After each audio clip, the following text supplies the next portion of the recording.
ਸਾਧ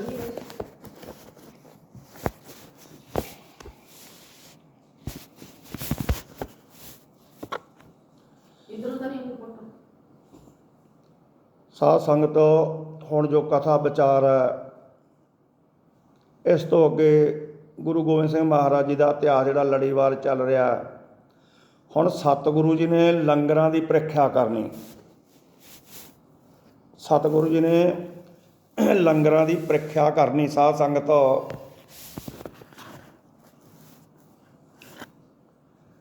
ਅਨੰਦਪੁਰ ਬੜੇ ਆਨੰਦ ਮੰਗਲ ਚਾਰ ਹੋ ਰਹੇ ਸਨ। ਰੋਜ਼ ਗਹਿਮਾ ਗਹਿਮੀ ਸੰਗਤਾਂ ਦੀ ਆਵਾਜਾਈ, ਰਾਜੇ ਮਹਾਰਾਜੇ, ਬਾਹਰਲੇ ਦੇਸ਼ਾਂ ਤੋਂ ਸੰਗਤਾਂ, ਦੂਰ ਨੇੜੇ ਤੋਂ, ਹੋਰ ਸੂਬਿਆਂ 'ਚੋਂ ਬਹੁਤ ਆਨੰਦ ਮੰਗਲ ਲੱਗੇ ਹੋਏ ਸਨ ਅਨੰਦਪੁਰ ਸਾਹਿਬ ਦੇ ਵਿੱਚ।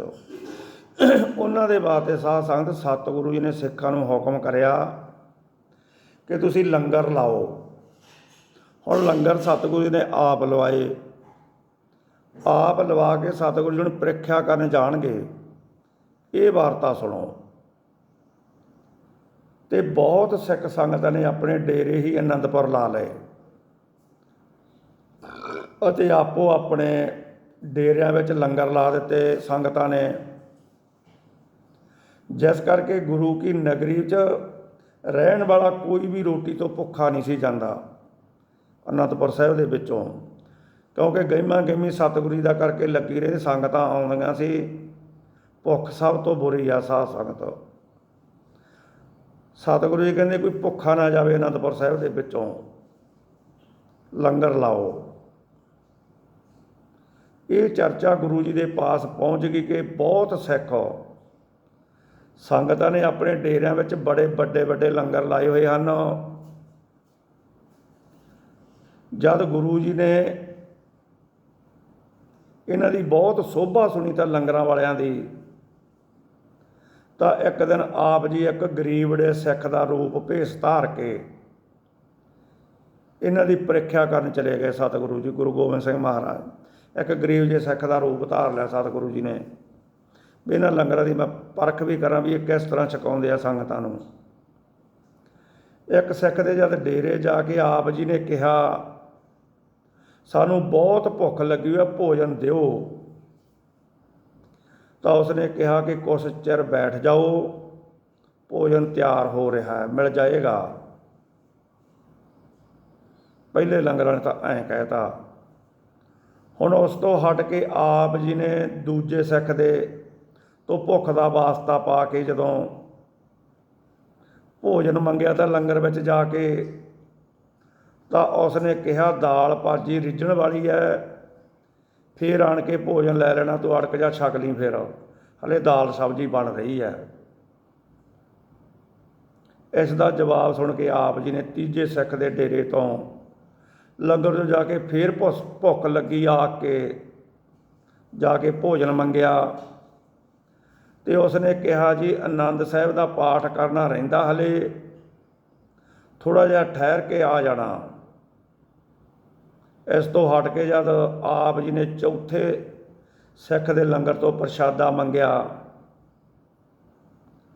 ਤਾਂ ਉਸਨੇ ਕਿਹਾ ਬੈਠ ਜਾਓ, ਅਜੇ ਸੰਗਤ ਨਹੀਂ ਆਈ, ਅਰਦਾਸ ਕਰਨੀ ਹੈ, ਸੰਗਤ ਇਕੱਠੀ ਹੋ ਜਾਵੇਗੀ ਅਤੇ ਪੰਗਤਾਂ ਵਿੱਚ ਬਹਾ ਕੇ ਤੁਹਾਨੂੰ ਪ੍ਰਸ਼ਾਦਾ ਦਿਆਂਗੇ, ਬੈਠ ਜਾ ਹਲੇ, ਹਜੇ ਅਸੀਂ ਪਾਠ ਕਰਨਾ, ਫਿਰ ਅਰਦਾਸ ਹੋਊਗੀ, ਭੋਗ ਲੱਗੂਗਾ, ਫਿਰ ਪ੍ਰਸ਼ਾਦਾ ਮਿਲੂਗਾ। ਇਸ ਤਰ੍ਹਾਂ ਹੀ ਜਦ ਆਪ ਜੀ ਨੂੰ ਕਿਸੇ ਵੀ ਲੰਗਰ ਤੋਂ ਪ੍ਰਸ਼ਾਦਾ ਨਾ ਮਿਲਿਆ ਤਾਂ ਆਪ ਜੀ ਭਾਈ ਨੰਦ ਲਾਲ ਦੇ ਡੇਰੇ ਚਲੇ ਗਏ।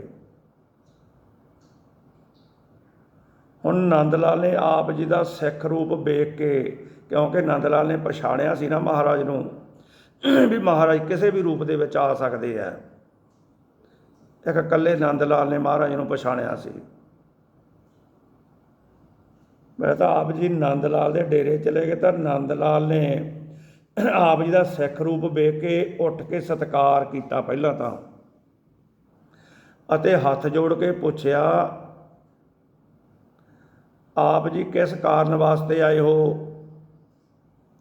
ਹੁਣ ਗੁਰੂ ਜੀ ਦਾ ਸਾਧ ਸੰਗਤ ਇੱਕ ਗਰੀਬ ਸਿੱਖ ਬਣਿਆ ਹੋਇਆ ਸੀ, ਪਰ ਉਹਦੇ ਵਿੱਚੋਂ ਨੰਦ ਲਾਲ ਗੁਰੂ ਜੀ ਦੀ ਜੋਤ ਦੇਖ ਰਿਹਾ ਸੀ।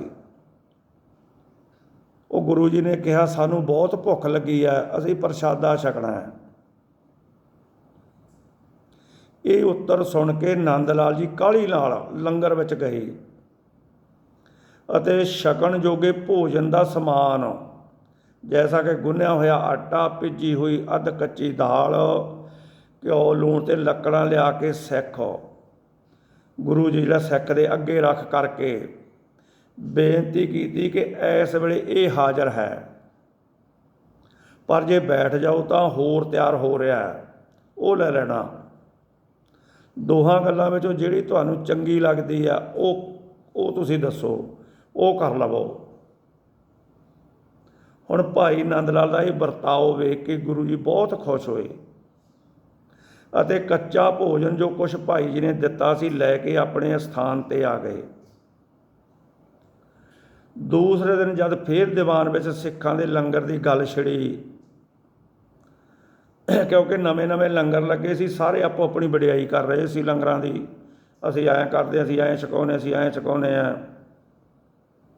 ਸਤਿਗੁਰੂ ਨੇ ਸਾਰਿਆਂ ਦੀ ਪਰਖ ਕਰ ਲਈ। ਇੱਕ ਗਰੀਬ ਸਿੱਖ ਦਾ ਰੂਪ ਧਾਰ ਕੇ ਤੇ ਜਦੋਂ ਇਸ ਤਰ੍ਹਾਂ ਕਰੀ ਗਏ, ਵਡਿਆਈ ਕਰੀ ਗਏ, ਦੂਸਰੇ ਦਿਨ ਜਦ ਫੇਰ ਦੀਵਾਨ ਵਿੱਚ ਸਿੱਖਾਂ ਦੇ ਲੰਗਰ ਦੀ ਗੱਲ ਛਿੜੀ ਤਾਂ ਆਪ ਜੀ ਨੇ ਦੱਸਿਆ ਕਿ ਕੱਲ੍ਹ ਅਸਾਂ ਆਪ ਸਾਰੇ ਲੰਗਰਾਂ ਤੋਂ ਭੋਜਨ ਮੰਗਿਆ, ਪਰ ਸਾਨੂੰ ਕਿਤੋਂ ਵੀ ਕੁਛ ਨਹੀਂ ਮਿਲਿਆ। ਫਿਰ ਜਦ ਅਸੀਂ ਭਾਈ ਨੰਦ ਲਾਲ ਜੀ ਦੇ ਡੇਰੇ ਗਏ ਤਾਂ ਉਸਨੇ ਸਾਨੂੰ ਝੱਟ-ਪੱਟ ਹੀ ਜੋ ਕੁਛ ਲੰਗਰ ਵਿੱਚ ਤਿਆਰ ਸੀ ਲਿਆ ਕੇ ਹਾਜ਼ਰ ਕਰ ਦਿੱਤਾ। ਨੰਦ ਲਾਲ ਸਾਡਾ ਅੰਨਦਾਤਾ ਹੈ। ਇਸ ਦੀ ਭਗਤੀ ਭਾਵ ਵਿੱਚ ਮਨ ਬਹੁਤ ਰੰਗਿਆ ਹੋਇਆ ਹੈ।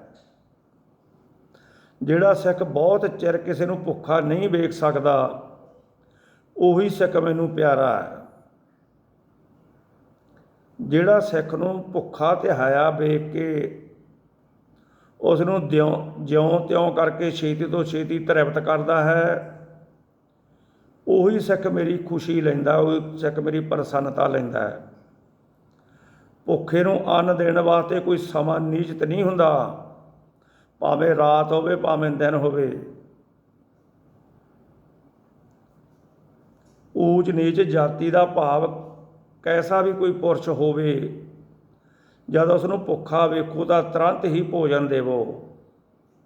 ਇਸ ਦਾ ਪੁੰਨ ਫਲ ਸਾਰੇ ਦਾਨਾਂ ਨਾਲੋਂ ਵੱਡਾ ਹੈ।